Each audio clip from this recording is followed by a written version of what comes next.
Výučba hodiny náboženstva sa na spojenej škole internátnej v Námestove niesla v duchu príbehu svätého Martina. Cieľom podujatia bolo rozvíjať u detí hodnoty empatie, dobra a pomoci tak, ako ich vo svojom živote naplňal tento svetec. Žiaci so špeciálnymi výchovno-vzdelávacími potrebami sa prostredníctvom dramatizácie a zážitkového učenia oboznámili s príbehom svätého Martina, ktorý sa rozdelil so žobrákom o svoj plášť. Pod vedením učiteľky si deti v krátkej scénke zahrali aj jednotlivé postavy. Atmosféru hodiny umocnili aj kostýmy. Výborne. Polovicu plášťu máme a teraz ju môžeš podarovať.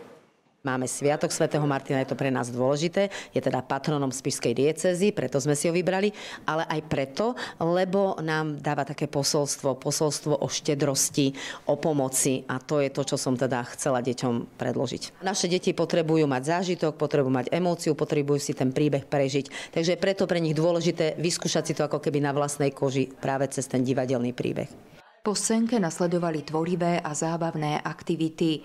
Deti riešili i vedomostné úlohy a zapojili sa do malej súťaže zameranej na poznatky o tomto svetcovi. Katechétka ich povzbudzovala aj ku konaniu dobrých skutkov. Ja chcem pomáhať ľuďom, ktorí nevládzu a chcem im pomáhať upratovať. Ja chcem pomáhať svojim rodičom. Pomáhať môžu všetci, stačí sa len pozrieť okolo seba, čo tí ľudia potrebujú. Mne sa páči, že Martin sa vedel podeliť, aj my by sme mali sa podeliť so spolužiakmi. Na škole plánujú pripraviť väčšie divadelné predstavenie v polovici decembra v rámci Vianočnej besiedky. Pre televíziu Lux Monika Nadšinová.